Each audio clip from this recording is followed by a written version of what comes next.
کہ فاستجبنا لہ ونجیناہ من الغم، ہم نے اس کی دعا قبول کر لی اور ہم نے اسے غم سے نجات دی۔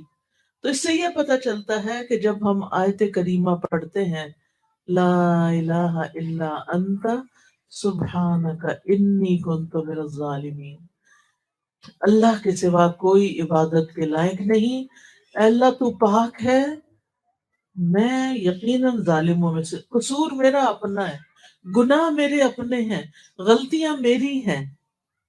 جب انسان اپنی غلطی کا اعتراف کرتا ہے تو اللہ تعالیٰ اس سے بڑا خوش ہوتا ہے، کیونکہ شیطان نے تکبر کیا تھا، ابا، انکار کیا، واستکبرا، اور تکبر کیا، وکان من الکافرین، اور وہ کافروں میں سے ہو گیا۔ تو جب انسان اللہ کے حکم سے انکار کرتا ہے اور تکبر کرتا ہے کہ میں بڑی چیز ہوں اور اللہ کا حکم نہیں مانتا، تو پھر اللہ تعالیٰ کی ناراضگی آتی ہے۔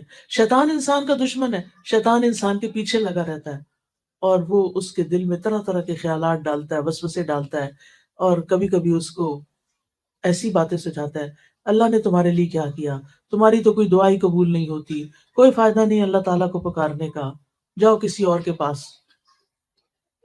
لیکن ہم دیکھتے ہیں کہ کس طرح اللہ سبحانہ وتعالیٰ نے اس دعا کی بدولت یونس علیہ السلام کو معاف فرما دیا، اور یونس علیہ السلام کو غم سے نجات دی، اور ساتھ ہی خوشخبری دی کہ اور سارے مومنوں کو بھی ہم ایسے ہی نجات دیتے ہیں۔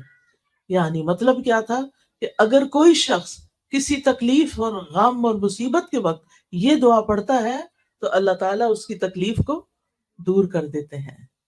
سب کو آتا ہے یہ آیت کریمہ؟ سنائے مجھے۔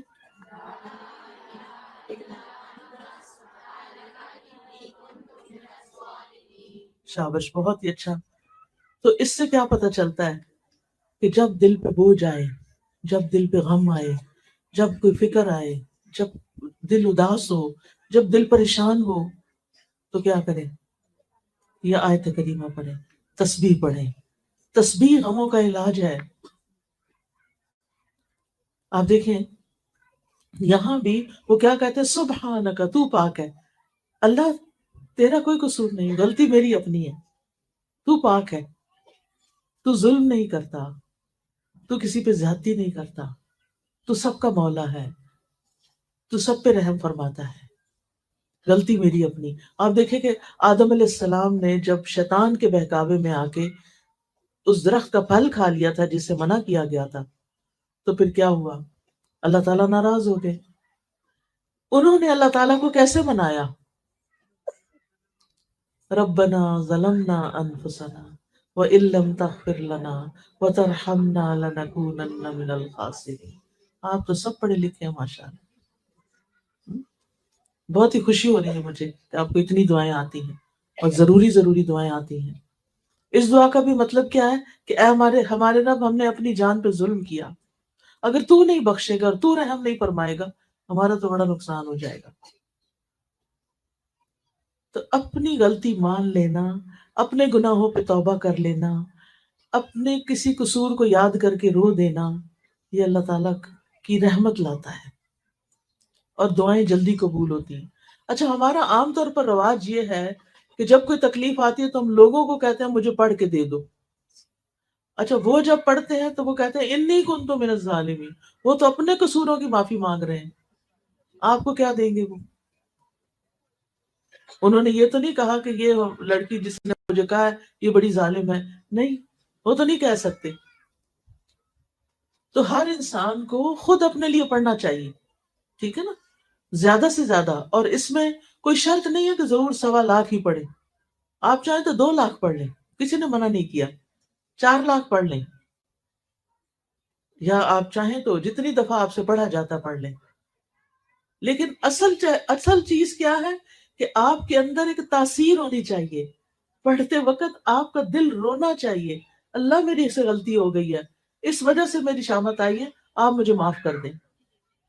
تو اپنی غلطیوں کا اعتراف جو ہے یہ انسان کی سرشت میں ہے۔ شیطان نہیں مانتا اپنی غلطی، اور جو انسان اپنی غلطی نہ مانے وہ شیطان کا بھائی ہے، ٹھیک ہے نا۔ اب ہمیں دوسروں کو تو ہم نہیں منوا سکتے، لیکن ہم اپنی اپنی فکر تو کر سکتے ہیں نا، اپنی مشکلات سے تو نکلنے کے لیے یہ وظیفہ کر سکتے ہیں اور کرتے رہنا چاہیے۔ تو اس آیت سے یہ بات پتہ چلتی ہے کہ تسبیح کرنا، لا الہ الا اللہ پڑھنا، اس میں دو چیزیں پڑھی ہیں انہوں نے، لا الہ الا انت، ویسے وہ دوسرے لفظوں میں ہم کہتے ہیں لا الہ الا اللہ، اس لیے غم کا علاج لا الہ الا اللہ میں، اللہ کے سوا کوئی عبادت کے لائق نہیں۔ جب کبھی دل بوجھل ہو، کثرت سے پڑھے لا الہ الا اللہ، لا الہ الا اللہ، لا الہ الا اللہ، آپ دیکھیں گے تھوڑی دیر کے بعد آپ کا دل ہلکا ہونے لگے۔ اور دوسرا انی کنت من الظالمین، سبحانک، دوسرا ہے سبحانک، تو پاک ہے۔ تو اس میں ہم کیسے پڑھ سکتے ہیں؟ سبحان اللہ، سبحان اللہ، سبحان اللہ۔ ایک دفعہ سبحان اللہ کہنے سے زمین اور آسمان کے بیچ کی فضا بھر جاتی ہے، اتنا بڑا کلمہ ہے یہ۔ ایک دفعہ الحمدللہ کہنے سے میزان بھر جاتا ہے، اتنے وزنی ہے یہ کلمات۔ اللہ کا ذکر بہت بڑی چیز ہے، معمولی چیز نہیں ہے۔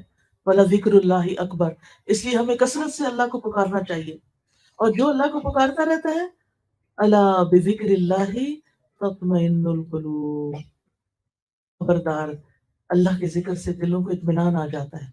لیکن ہم اکثر یہ بھول جاتے ہیں، ہم بھول جاتے ہیں کہ اللہ کے ذکر میں اطمینان ہے، اللہ کے ذکر میں سکون ہے۔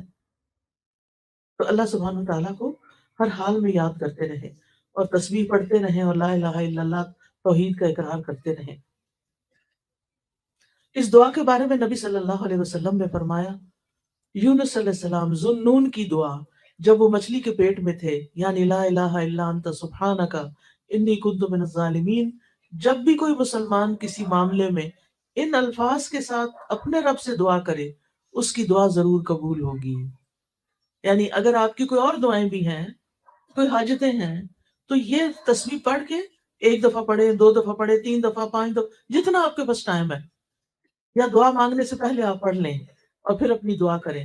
بچوں کے ایگزامز ہیں، یا کوئی جاب کا مسئلہ ہے، یا کاروبار کا مسئلہ ہے، یا کوئی بیمار ہے، یا کوئی دکھی ہے، پریشان ہے، تو آپ کیا کریں؟ دعا کریں، اپنے لیے بھی کریں، دوسروں کے لیے بھی کریں۔ مسلمان کی دعا مسلمان کے حق میں قبول ہوتی ہے، اور اس کے لیے فرشتہ دعا کرتا ہے، یا اللہ اس کو بھی یہی عطا فرما۔ اسی طرح رسول اللہ صلی اللہ علیہ وسلم نے فرمایا، کیا میں تمہیں ایسی چیز نہ بتا دوں کہ جب تم میں سے کسی آدمی کو کوئی رنج و الم ہو، دنیا کی آزمائشوں میں سے کوئی آزمائش آ جائے، اور وہ اس دعا کو پڑھے تو اس کی تکلیف دور ہو جائے گی؟ تو آپ سے کہا گیا کیوں نہیں؟ آپ نے فرمایا وہ مچھلی والے کی دعا ہے، لا الہ الا انت سبحانک انی کنت من الظالمین۔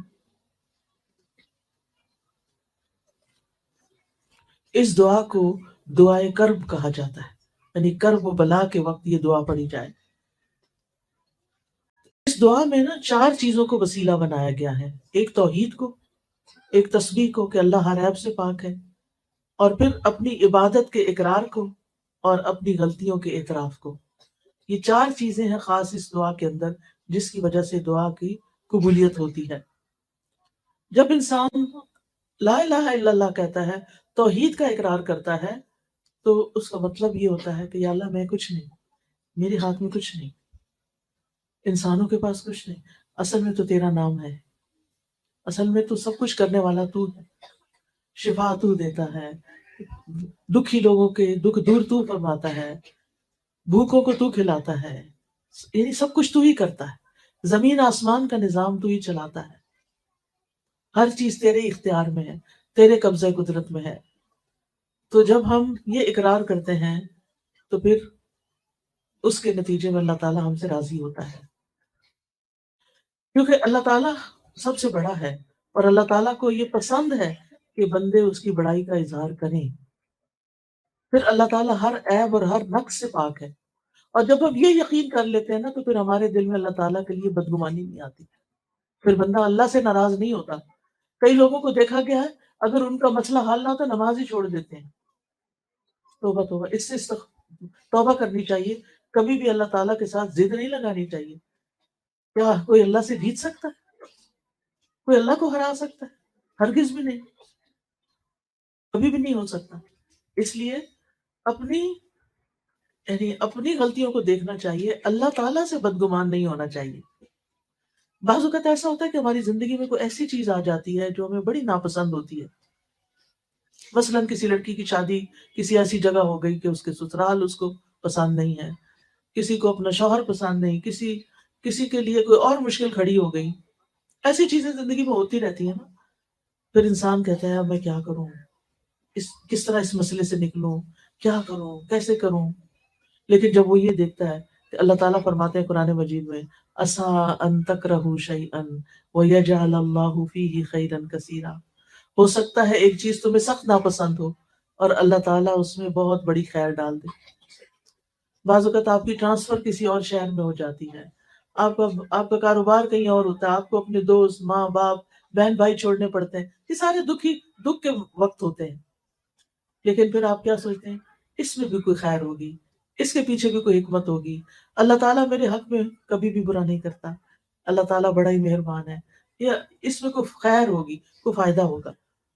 اور بعض سلف صالحین کہتے ہیں کہ ایک میرا فیصلہ ہوتا ہے اور ایک اللہ کا فیصلہ ہوتا ہے، نافذ تو اللہ کا فیصلہ ہوتا ہے، جب وہ اللہ کا فیصلہ نافذ ہو جاتا ہے اور وہ میری مرضی کے خلاف بھی ہوتا ہے تو تب بھی میں خوش ہوتا ہوں، میں کہتا ہوں میرا رب مجھ سے زیادہ جانتا ہے، میرے حق میں کیا بہتر تھا اس کو زیادہ پتا ہے۔ مثلا آپ کو بیٹے کی بڑی خواہش ہے اور بیٹی پیدا ہو جاتی ہے، اتنا دکھ لگ جاتا ہے لوگوں کو، بعض لوگ تو بیٹی دیکھتے بھی نہیں ہیں، عید ہی کو جا کے دے دیتے ہیں یا مار ڈالتے ہیں یا پھینک دیتے ہیں، ایسے بھی واقعات ملتے ہیں، یا بیوی کو گھر سے نکال دیتے ہیں حالانکہ اس میں بیوی کا کوئی قصور نہیں، وہ تو اللہ کا فیصلہ ہے نا، جس کو چاہے بیٹے دے، جس کو چاہے بیٹیاں دے، جس کو چاہے دونوں دے، جس کو چاہے کچھ بھی نہ دے، یہ تو اللہ کا فیصلہ ہے، یہ تو اس کو پتا ہے کہ کس کے ساتھ کیسا معاملہ کرنا ہے۔